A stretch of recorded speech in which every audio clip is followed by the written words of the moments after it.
I'm Sam, and welcome to the GVYC. Today, I have part 2 of Elite branded combos for the Burst Protocol format, and I want to share some really cool lines with you. One to play around Retaliating C. This is a very elegant line, I think, and it basically makes Retaliating C not matter. I also want to go over some tips and tricks for beating the Radiant Typhoon matchup, since that's been frequently requested. And I also want to show a few lines with the new Tri-Brigade Springans kit. This card popped up in Chance's 12th place YCS Richmond deck profile, so congrats to him. It's a really cool alternative to running the Lost Rebellion package or running the Branded Sword package. And so I want to show off a couple of things that it can do, and also how it can help in certain matchups like the Radiant Typhoon matchup. So yeah, with that said, please like, comment, and subscribe. Let me know down below what you would like to see in these combo videos, and if you have any questions.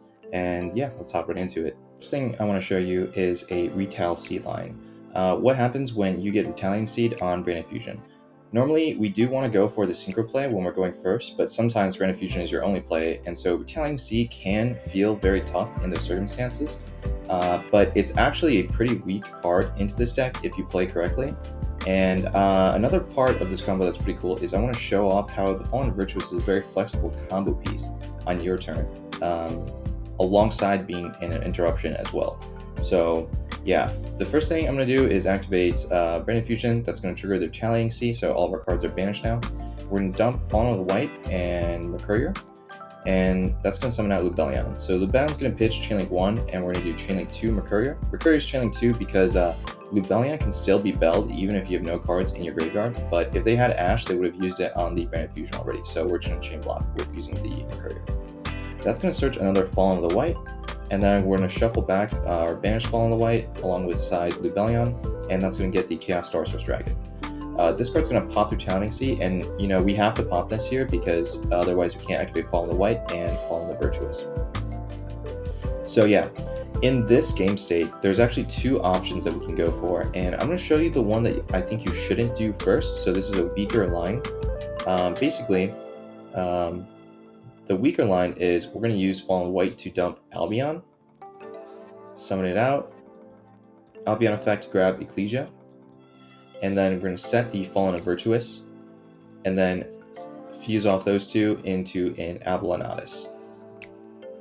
And then we're going to go to end phase, use Albion effect, set the Branded Retribution. So on our opponent's turn, we have a Fallen Virtuous pop, we have Retribution putting back the Abalonatus, and then we also have the Ecclesia to tag out. But this line is not as strong as the other line that I'm going to show you, and it's because you're not getting the most value out of this Chaos Star Source Dragon. This Abalonatus is basically just fodder for the Branded Retribution, and if they stop your Incredible Ecclesia with like an Ash on their turn, let's say they top decked it, or they have their own Fallen Virtuous to pop your Albaz, then you have a very few number of interruptions. Also, you're not getting Quem or Cartesia in this line, so your follow-up is weaker because the only thing you're going to be getting back is this Incredible Ecclesia and whatever you dump off of Fallen Virtuous. So the better line that I'm going to show you guys is one where you get more follow-up and the same amount of interruptions, and it's going to be safer into your opponent's non-engine. So yeah, we're going to activate Fallen of White just like last time, but instead of dumping Albion, we're going to dump Titaniclad first. That's extremely important in this line. And then we're going to, just like last time, Fallen of White, summon out Ecclesia. And we're not going to contact fuse into Abalonatus here because it's kind of just a waste. And I know I showed Branded Sword line last time where we contact fuse into Abalonatus, but it's a cool thing to do. Doesn't mean you should always go for it. So we're going to just go directly to the end phase and use Titaniclad effect, bring out Quem. Quem is going to dump to Cartesia. Next, we're going to activate the Fallen Virtuous, specifically popping our Fallen of the White because we want to get it into the graveyard. That's going to trigger our Quem, and Quem is going to revive our Cartesia. So we have all three of our light spellcasters now. Then we're going to use the effect of the Albion, and we're going to grab a Branded in red, fire it off straight away to play around Call by the Grave. And we're going to add back the Fallen of White and banish our Chaos Star Source, and we're going to end on the Mirror Jade. So why is this line so much better? Well, for one, we get to end on Mirror Jade. This card is follow-up and removal, so that's much stronger. We can always dump the Rimbrome off of it, as we always do. we still have the incredible Yugioh, so it can go into Albaz and then fuse off into something. But in the other line, if they had Fallen Virtuous to pop this, we would not have half of our interruptions. So we can just fuse into anything here. And then we also have Cartesia still. So this can summon a Grand Guignol, or you can do this really cool play, which is to banish the Rimbrum here in response to Cartesia effect, and fuse off all three of these to make Dragon that Devours the Dogma. So this chain blocks our Quem, and it's unaffected because we have the Ecclesia in our graveyard. And so we're going to get the Chaos Star Source and Recurrier Shuffle back, and we're going to summon back the Mirror Jade. So in this line, we get double Mirror Jade Banish and the Albaz Fuse, which is better than what was in the other line. Also, we have the potential ability to cycle back and shuffle the Chaos Star Source back into the extra deck, and that allows us to break their board more easily on the follow-up. This deck is really good on the follow-up. So yeah, we also have this Towers, and if we don't shuffle back both Mercurier and Chaos Star Source, we have the option of shuffling back stuff from our opponent's graveyard as well. So yeah, we have Mirror Jade to dump something like El Lenatus to get more follow-up, and then on our turn, we get the Ecclesia, the Cartesia, and also a Branded Fusion back. And so we get a lot more follow-up within this line. We make better use of the Chaos Star Source. We play around stuff like our opponent having a 6th card Ash or a Fallen and Virtuous to stop the Ecclesia tag into Albaz. Yeah, and we just get better follow-up overall. So I think this is a really cool, elegant line. It comes full circle. Everything kind of just works together in the perfect way. And I've done this every single time, or variants of this line, when I get Retaliating C. Because you can use Aluber or Opening to get into Fallen and Virtuous. So it's pretty easy to do this line whenever you start with Branded Fusion. So yeah. The next line I'm going to show you is going to be one that has a high win percentage into Radiant Typhoon, which I'll explain a little bit more later. It also uses the new Trebegate Springen's kit, which, like I talked about, is a super cool alternative to using the Lost Lubellion package, because it is one less card than that package, and is also a better draw than Branded Sword because it's a light monster. You have to play one brick, so it has to be something to make your Branded Fusion line stronger. And God forbid we play something like Despian Tragedy in 2026. So this line is really cool, and I'm going to show why this is the sort of thing you should go for when you're playing against something like Radiant Typhoon. So yeah, first we're going to start with normal summon Cartesia, and we're going to use Branded Fusion, and that's going to dump the news kit plus the Fallen of White, and we're not going to use the Albion's effect. We're just going to trigger kit here, summon out the Albaz, special summon the Ecclesia, and then we're going to use Cartesia effect to make Grand Guignol, and then Grand Guignol effect to dump Dragon that Devours the Dogma here. So we dumped Albion and Dogma so far. We're going to go straight into the end phase, and we're going to use Dogma and add the Fallen and Virtuous straight to our hand. So this is going to be another example of using this card on our turn as a combo piece. We're going to activate it here, targeting our Fallen of the White Dragon, and this is going to send it to the graveyard, because this card is much more useful in our grave, as opposed to on the field where it's a liability. We're going to use the Titanic Clad that we dumped off of the Fallen Virtuous to summon Quem, and Quem is going to dump Fallen in High Spirits, or Branded High Spirits, sorry. And basically what we're going to get out of this is we're trying to maximize our follow-up.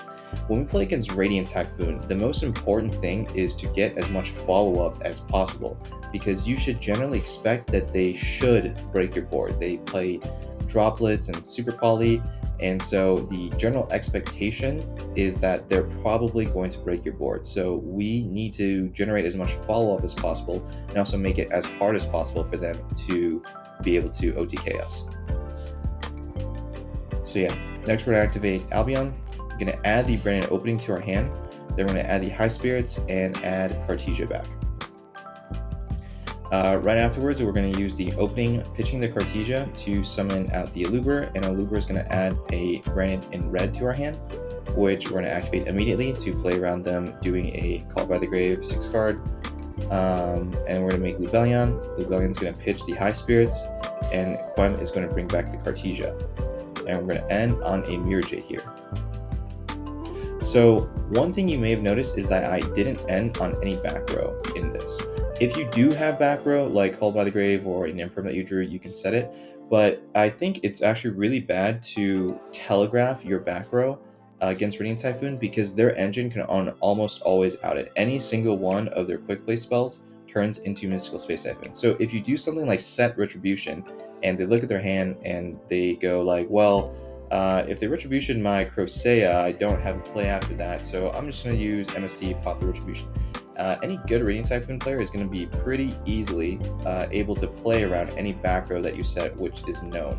So instead, we can go for a very wide board, which is something I've talked about in other videos before. But when you summon a bunch of monsters against Radiant Typhoon, it's going to be very hard for them to droplet everything without discarding their entire hand. And also it puts up more bodies for them to have to break through in order to OTKS. So we're just making it harder for them to go for game. So yeah, on their turn, we have the Mirror Jade Banish, and of course we're dumping Rimbum first as always. And then we also have the Incredible Ecclesia, which is going to summon Albaz to fuse off anything. And then we also have Cartesia effect, and which we can also always chain the Rimbrum to. Use that to fuse off itself and a Mirror Jade to summon the Rebellion of the Searing Dragon, which can discard a card, chain the Gunning Plum to bring back Mirror Jade, and we can shuffle back our old Albion to make Chaos Star Source and pop their cards, and also get a Mirror Jade Banish again. And then we also have a Grand Guignol tag out, which we can tag out into Despian Lulu Lilith. This is a card I've been testing. It's been pretty interesting. I think it's pretty solid against something like Radiant Typhoon, because it basically invalidates their Link monster. They have to attack over this or use their Phonics to get rid of it before going for their Link monster. And in the situation when they have to attack over it, they can't go for game generally when they do that. So by them passing back to you, it's basically game, because you're going to have so much follow-up through all the lines that we through all the things that we generated, because we're getting the Cartesia back, we're getting the Ecclesia back, we're also getting the Brandon High Spirits back, and we're getting whatever we, off of Albion that we need. And alongside that, we have an entirely full board of monsters that they have to chew through. So this is the sort of line that you should try to go for when playing against Radiant Typhoon, with the expectation that yes, they're probably going to break through your board. You're probably not going to be utilizing all of these interruptions because they'll have a breaker to stop some of them. But all you really have to do is not panic. Just sit back, relax, let them do what their deck does, which it's inevitable that they're going to draw, 2 cards off of the Vision. They're going to draw off of the Pot of Extravagance sometimes. They're going to search cards with Crocea unless you hand trap them. But yeah, this sort of end board has a very high win rate into the Radiant Typhoon matchup, because you're playing around stuff like them just MSTing whatever you set off of Albion. That's why we're not setting anything off of Albion. We're just putting monsters on the board, filling our entire board up, forcing them to have to mow down everything, and then passing back to us when we have multiple interactions on our follow-up. So yeah, that's the combo video. Hopefully these lines give you some insight into how to play around hand traps and what you should be thinking about, and hopefully it helps you make better decisions when you're playing against certain matchups. If there's anything else you would like to see, please put it down in the comments below and let me know if you have any questions. Thanks for watching.